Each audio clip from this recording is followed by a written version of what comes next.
बहुत समय पहले की बात है। एक गांव में एक अंधी बुढ़िया रहती थी। वो गणेश जी की परम भक्त थी। आंखों से भले ही दिखाई नहीं देता था, परंतु वो सुबह शाम गणेश जी की बंदगी में मग्न रहती थी। नित्य गणेश जी की प्रतिमा के आगे बैठकर उनकी स्तुति करती, भजन गाती व समाधि में लीन रहती। गणेश जी बुढ़िया की भक्ति से बड़े प्रसन्न हुए। उन्होंने सोचा, ये बुढ़िया नित्य हमारा स्मरण करती है, परंतु बदले में कभी कुछ नहीं मांगती। भक्ति का फल तो उसे मिलना ही चाहिए।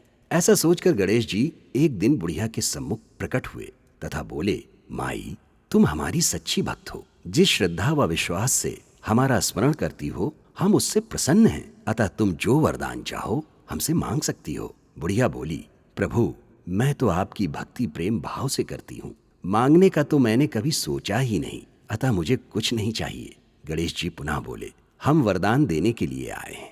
बुढ़िया बोली, हे सर्वेश्वर, मुझे मांगना तो नहीं आता। अगर आप कहें तो मैं कल मांग लूंगी। तब तक मैं अपने बेटे व बहू से भी सलाह मशवरा कर लूंगी। गणेश जी कल आने का वादा करके वापस लौट गए।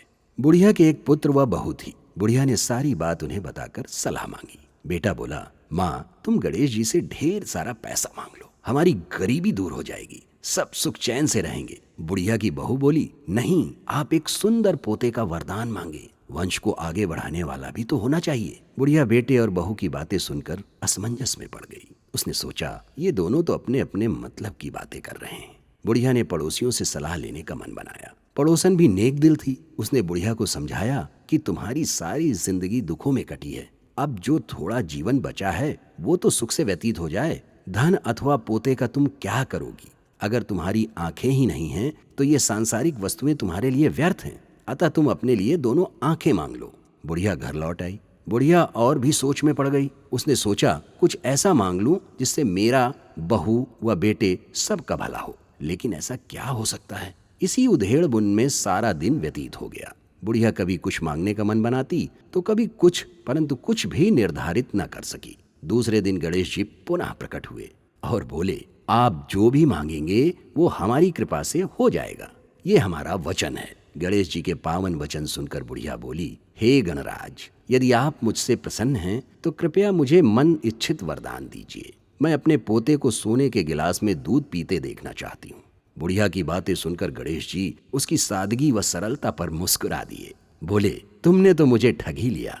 मैंने तुम्हें एक वरदान मांगने के लिए बोला था, परंतु तुमने तो एक वरदान में ही सब कुछ मांग लिया। तुमने अपनी लंबी उम्र तथा दोनों आंखें मांग ली हैं। बेटे के लिए धन व बहू के लिए पोता भी मांग लिया। पोता होगा, ढेर सारा पैसा होगा, तभी तो वो सोने के गिलास में दूध पिएगा। पोते को देखने के लिए तुम जिंदा रहोगी, तभी तो देख पाओगी। अब देखने के लिए दो आंखें भी देनी ही पड़ेंगी। फिर भी वो बोले, जो तुमने मांगा वे सब सत्य होगा। इतना कहकर गणेश जी अंतर्ध्यान हो गए। कुछ समय पाकर गणेश जी की कृपा से बुढ़िया के घर पोता हुआ। बेटे का कारोबार चल निकला तथा बुढ़िया की आंखों की रोशनी वापस लौट आई।